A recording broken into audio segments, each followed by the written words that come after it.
Benar. Nah, yang kedua, peserta didik mampu membaca surah Al-Maun dengan fasih atau dengan cara tertil. Apa itu tertil? Sesuai dengan makhraj bacaan makhraj hurufnya. Yang ketiga, peserta didik mampu mengartikan setiap ayat pada surah Al. Nah, kita lanjut. Coba perhatikan layar di depan. Di papan tulis.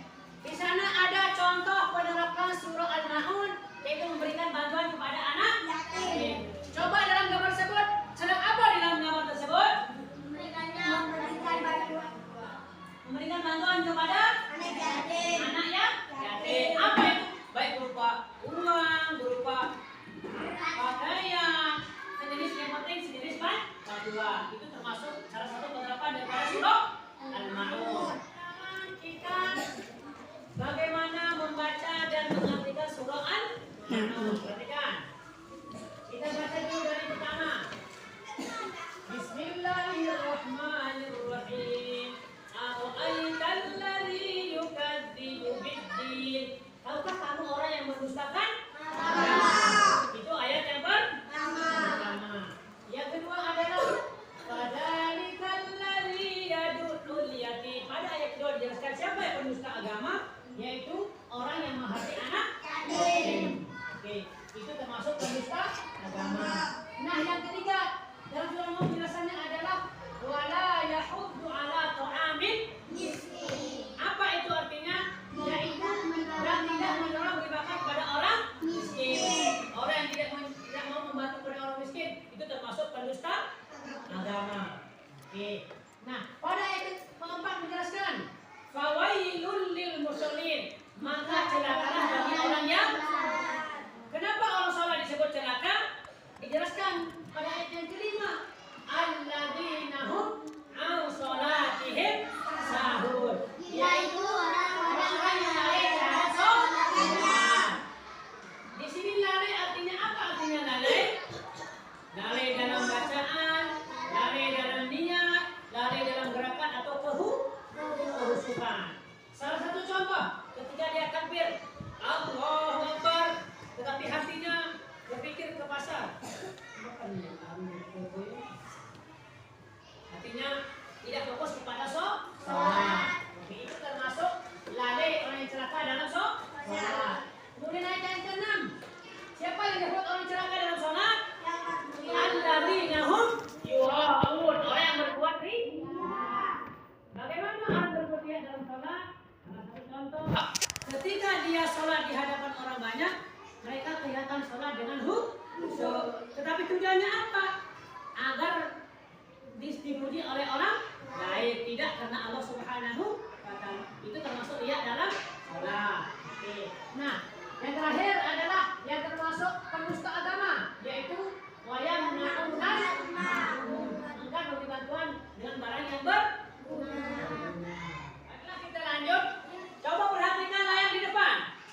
Di papan tulis.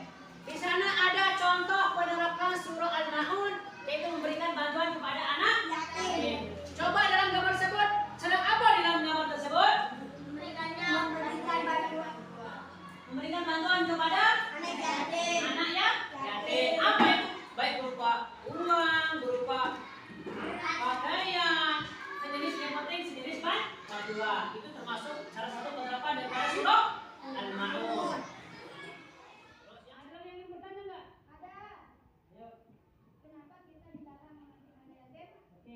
Kenapa kita dalam menghati anak yatim? Coba mesti tadi. Apa? Bagaimana contoh menghati anak yatim tadi? Ayo. Apa yang dalam menghati anak yatim? Ayo. Siapa yang bisa menyebutkan? Bagaimana? Sebutkan itu termasuk menghati anak yatim. Apa artinya menghati?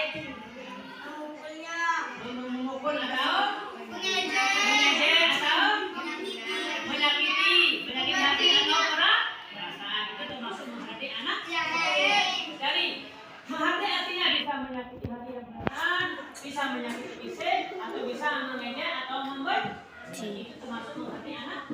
Setelah kita mempelajari tentang surah Al-Maun tadi menyayangi anak yatim, yang terakhir adalah kesimpulannya sekarang. Apa pesan pokok atau isi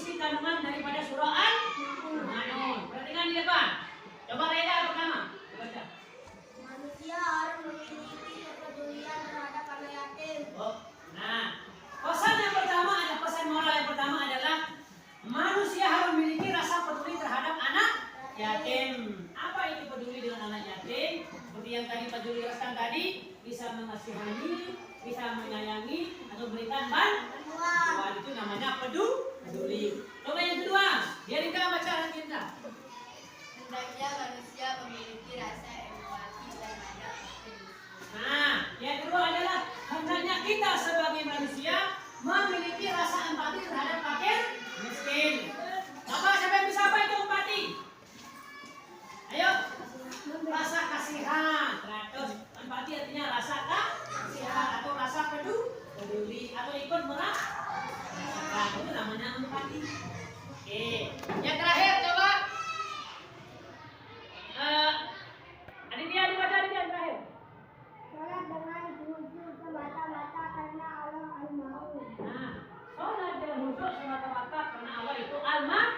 Apa itu Al-Maun tadi? Artinya Al-Maun. Nah, masing-masing kelompok mencari arti atau makna dari surah Al-Maun ayat pertama sampai 7. Satu orang boleh baca kelompok.